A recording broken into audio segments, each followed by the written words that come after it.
The Ridgefield National Bank had always been more than just a building in the Central Plaza. It was a symbol of status and power in that colonial city, where appearances mattered as much as family names. Its limestone columns and solid oak doors commanded respect from anyone who passed by.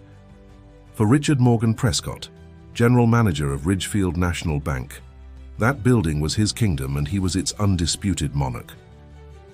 That July morning, the heat already felt suffocating despite it being barely 9 o'clock. Richard adjusted his Italian tie while observing from his mahogany desk the activity in the main lobby. His employees moved with precision, attending to the select clientele that he himself had cultivated over years: textile entrepreneurs, landowners with family names dating back to colonial times, and influential politicians who discreetly managed fortunes. "Mr. Prescott, you have a call from Mr. Thornton," announced Caroline, his assistant, interrupting his thoughts. Richard smiled. Samuel Thornton was one of his most important clients, owner of 3 luxury hotels in the Emerald Coast. "Connect me immediately." While taking the call, he noticed out of the corner of his eye a couple who had just entered the bank. The man, with sun-weathered skin, wore a worn white linen shirt and a straw hat that had seen better days. His wife, a petite woman, wore a simple floral dress and a blue shawl over her shoulders. Both walked calmly, observing the interior of the bank with expressions of contained amazement. "Excuse me, Mr. Thornton, I'll call you back later," Richard said hastily. Something about that couple had caught his attention, and not in a positive. They didn't fit the profile of his clientele. With a discreet gesture, he called Caroline. "Who are those people? How were they allowed in?" "They just arrived, sir. I haven't seen them here before," she responded with a nervous tone. Richard sighed with annoyance. "They're probably here to ask for a loan for their farm or something." "Like that, tell Roberts to handle it." "Mr. Roberts is with the ambassador, sir." Richard cursed under his breath. "Fine, I'll handle it myself. I don't want them wandering around the bank for too long." He stood up, adjusted his Armani suit, and walked with firm steps toward the couple who were waiting patiently on one of the sofas in the waiting area. As he approached, he noticed the man had strong, calloused hands, evidence of a life of physical labor. "Good morning, I'm Richard Prescott, General Manager. How can I help you?" he asked in a tone that mixed professional courtesy and barely disguised condescension. The man stood up and extended his hand. "Pleased to meet you, sir. I'm Frank Jefferson Carter, and this is my wife, Eleanor Grant Carter." Richard shook his hand briefly, noting the irony of those names that evoked national heroes in such ordinary people. "We'd like to open an account at your bank and make a funds transfer," explained Frank with a calm but firm voice. "Of course," Richard responded mechanically. "What kind of account are you looking for?" "We have basic accounts that require a minimum deposit of $100. "Actually," interrupted Frank, taking an envelope from his pocket, "we need something more substantial." Richard held back a sigh. Surely the man thought that $500 was a substantial sum. "Could we speak privately?" asked Eleanor, speaking for the first time with a soft but determined voice. Richard hesitated for a moment. His policy was to reserve his office for important clients, but something in that woman's gaze made him nod. "This way, please."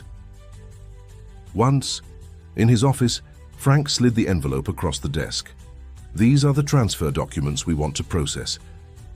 Richard opened the envelope with a bored gesture, but his expression changed radically upon seeing the figure in the document. It was millions, not thousands, but millions of dollars. He adjusted his glasses, reread the figure, and suddenly felt his mouth go dry. "May I ask the source of these funds, Mr. Carter?" he inquired, trying to keep his voice from betraying his surprise. Frank crossed his legs calmly. "Honest work, Mr. Prescott. I have avocado fields in Green Valley, investments in Bayfield's tourism sector, and recently sold some land on the peninsula. Everything is declared and in order, as you can verify in the attached documents." "Eleanor," observed the banker with a slight smile, as if she could read each of his thoughts. Of course," Richard hastened to say, completely changing his attitude. It's a pleasure to have clients with entrepreneurial vision like yourselves. Allow me to offer you coffee while we review the best options for your assets." While Caroline brought the coffee, Richard examined the documents in more detail. It was then that he noticed something that chilled his blood. On Frank's official identification appeared his current position, Mayor of Pine Creek. Richard turned pale. Not only had he treated a millionaire with disdain, but the mayor of a nearby town, known for its growing economic importance due to the tourism and agricultural boom. "Mayor Carter, it's a true honor to have you in our bank," he said with a nervous smile. "Had I known you were visiting us today, we would have prepared an appropriate reception." Frank exchanged a knowing look with his wife before responding. "Don't worry, Mr. Prescott. I prefer to be treated like any other customer. Special receptions tend to come with special expectations, don't you think?" Richard Prescott couldn't sleep that night. He tossed and turned in his luxury bed while mentally reviewing the encounter with Frank Jefferson Carter. How had he not recognized the mayor of Pine Creek? No matter how he tried to justify it, he's only been in office for 6 months. He doesn't appear much in the media. He knew the real reason was his own arrogance.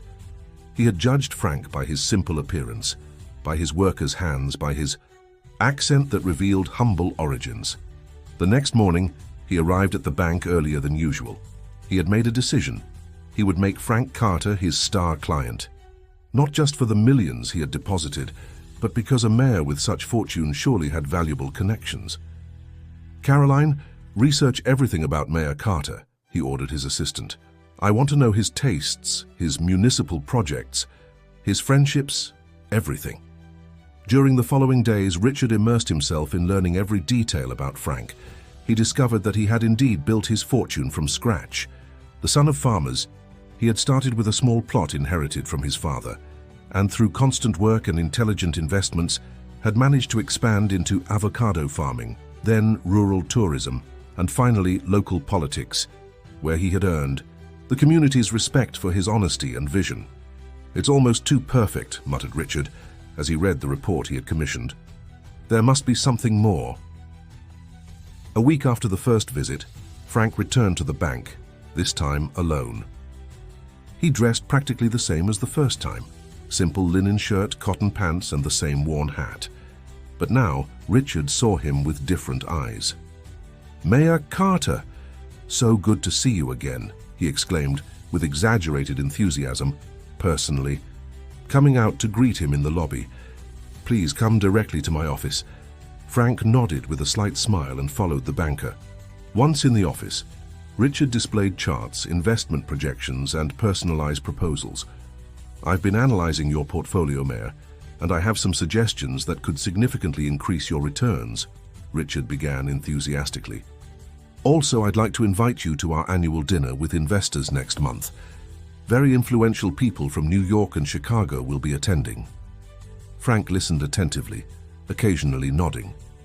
When Richard finished his elaborate presentation, the mayor removed his hat and placed it on his lap. "Mr. Prescott, I appreciate your dedication, but I'm not interested in the investors' dinner," he said with a serene tone.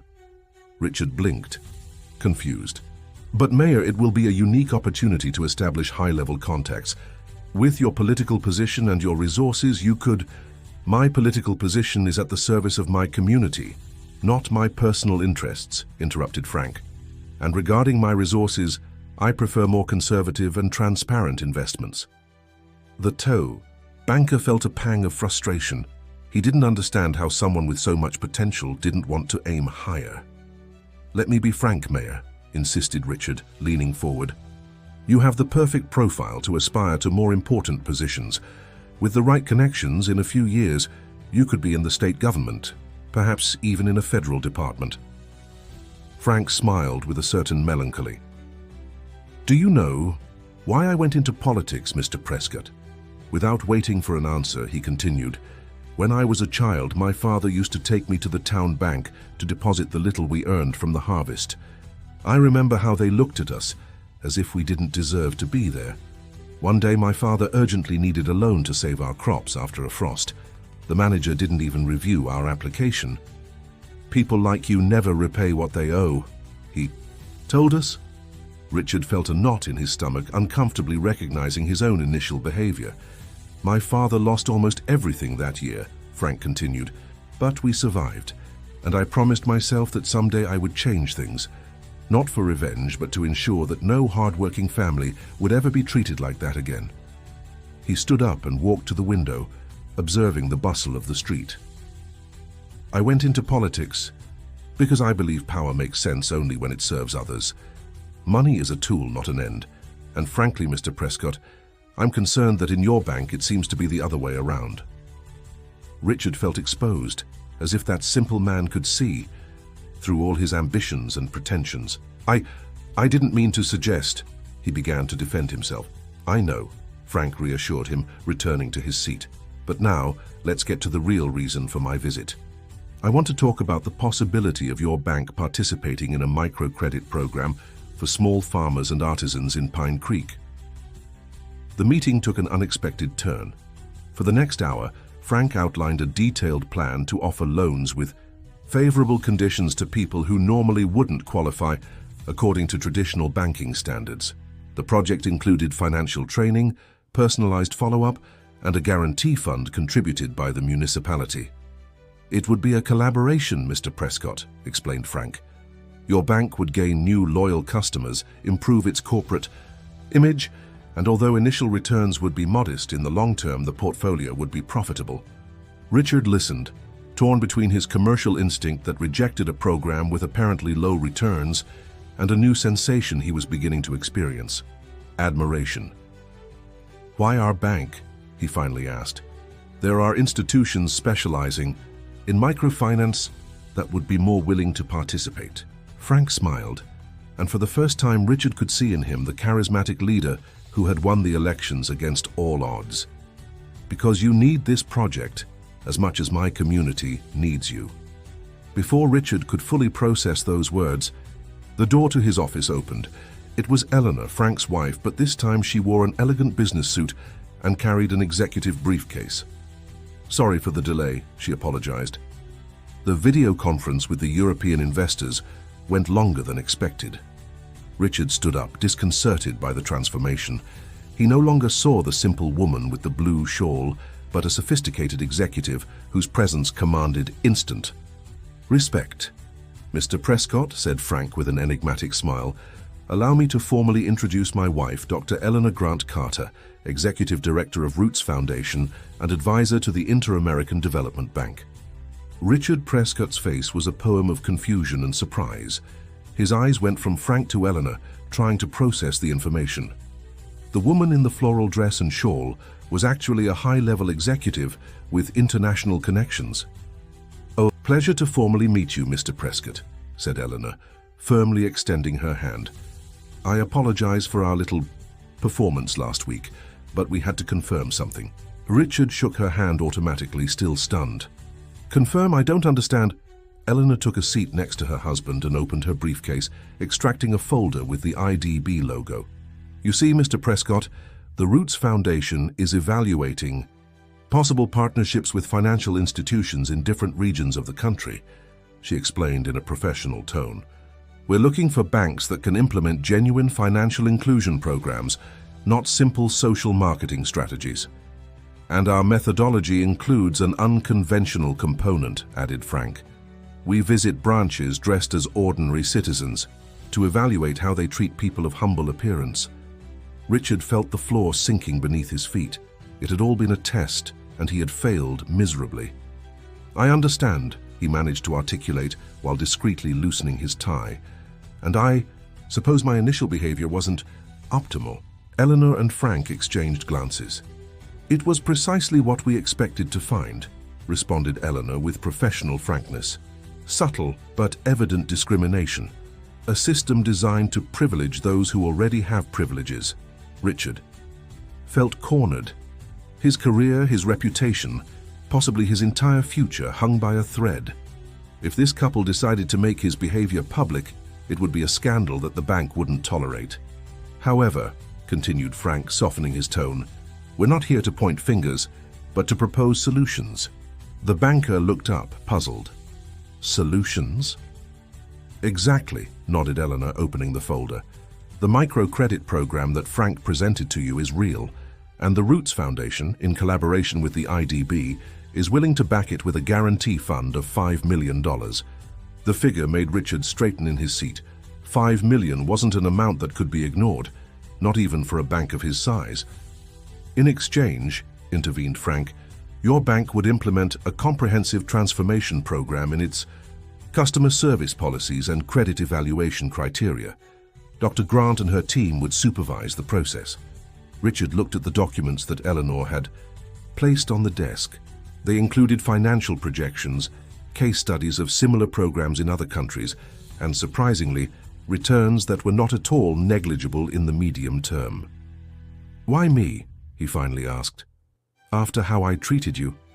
Initially, why not look for another bank with a less prejudiced manager? Eleanor smiled for the first time. Do you know why our programs work, Mr. Prescott? Because we don't look for saints, but for people willing to change. And sometimes those who have experienced their own mistakes are the best advocates for change. Besides, added Frank, we did our research. You have a reputation for being relentlessly efficient. Transform that efficiency into inclusion, and we'll have an extraordinary success story. The next 2 hours passed in an intense technical discussion about the program. To Richard's surprise, he found himself genuinely interested, even enthusiastic, about some of the proposals. His analytical mind saw potential where before he had only seen risk. When the meeting ended, all three stood up. The atmosphere had completely changed. Next week I'll send our evaluation team, indicated Eleanor, storing the signed documents. We'll be ready, assured Richard, who had already begun making mental notes about the necessary changes. As they said goodbye, Frank paused at the door. One last thing, Mr. Prescott. If you decide to visit Pine Creek, I'd recommend you stop by Connie's Taqueria in the central square. Her carnitas tacos are the best in the region. Richard nodded with a smile, surprised by the informality of the comment after such a momentous meeting. 3 months later, Richard Prescott parked his car in the main square of Pine Creek. The town, which he had imagined as a dusty and backward place, turned out to be a small colonial gem with cobblestone streets and perfectly preserved colorful buildings. Following Frank's recommendation, he headed to Connie's Taqueria. The place was packed, with a mix of locals and tourists enjoying the famous tacos. He had to wait almost 20 minutes to get a table. "What can I get you, young man?" asked an older woman with a white apron and a friendly smile. "I was recommended your carnitas tacos," replied Richard, feeling strangely out of place without his formal suit. "Ah, you must be the banker," exclaimed Connie with a knowing smile. "The mayor said you'd come one of these days." Richard smiled, surprised to be recognized. "Yes, I'm here for the inauguration of the Financial Advisory Center." Of course. My niece Lucy received one of those loans you're giving out. She's very happy, going to expand her craft workshop." As he ate, Richard observed the bustle of the square. Merchants, families, tourists, all coexisting in an atmosphere of quiet prosperity. In these months, the microcredit program had approved more than 200 loans with a surprisingly high compliance rate. After finishing, he headed to the town hall for the inauguration ceremony. On the way, several people greeted him by name to his amazement. "The mayor speaks very highly of you," explained a lady selling flowers. "Says you're a banker with a heart, a rare thing these days." Richard couldn't help but laugh. If his former colleagues could hear that. The ceremony was simple but moving. As he cut the ribbon alongside Frank and Eleanor, Richard couldn't help but remember that first meeting in his office. Who would have imagined that 3 months later he would be implementing the most innovative financial inclusion program in the state, receiving recognition from the industry, and most surprisingly, genuinely enjoying his work for the first time in years. "They say appearances can be deceiving, don't they, Mr. Prescott?" commented Frank as they posed for the official photographs. "In my case, they deceived me more than anyone else," responded Richard with newly discovered sincerity. That night, at the celebration dinner, Eleanor raised her glass for a toast. "To second chances and mistaken first impressions," she said, looking directly at Richard. "And to remembering that a person's true value isn't in their bank account, but in their capacity to transform themselves and others." Richard raised his glass, aware of the irony. He who had always judged others by their appearance and status had found a new definition of success in a small town that didn't even appear on investment maps. To deceptive appearances, he added, with a smile, and to having the humility to recognize when we've been deceived. Dear listeners, we hope that the story of Richard, Frank, and Eleanor has shown you how appearances can deceive us and how true value goes beyond what we see at first glance. To continue this journey of unexpected transformations, we've prepared a special playlist with equally captivating stories about second chances and personal revelations. Find it here by clicking to your left. If you liked this story, don't forget to subscribe to our channel and give the video a like. Every day we bring unique stories that explore the complexity of life and human relationships. Have you ever judged someone by their appearance and then been surprised? Tell us your experiences. We're waiting for you in the comments.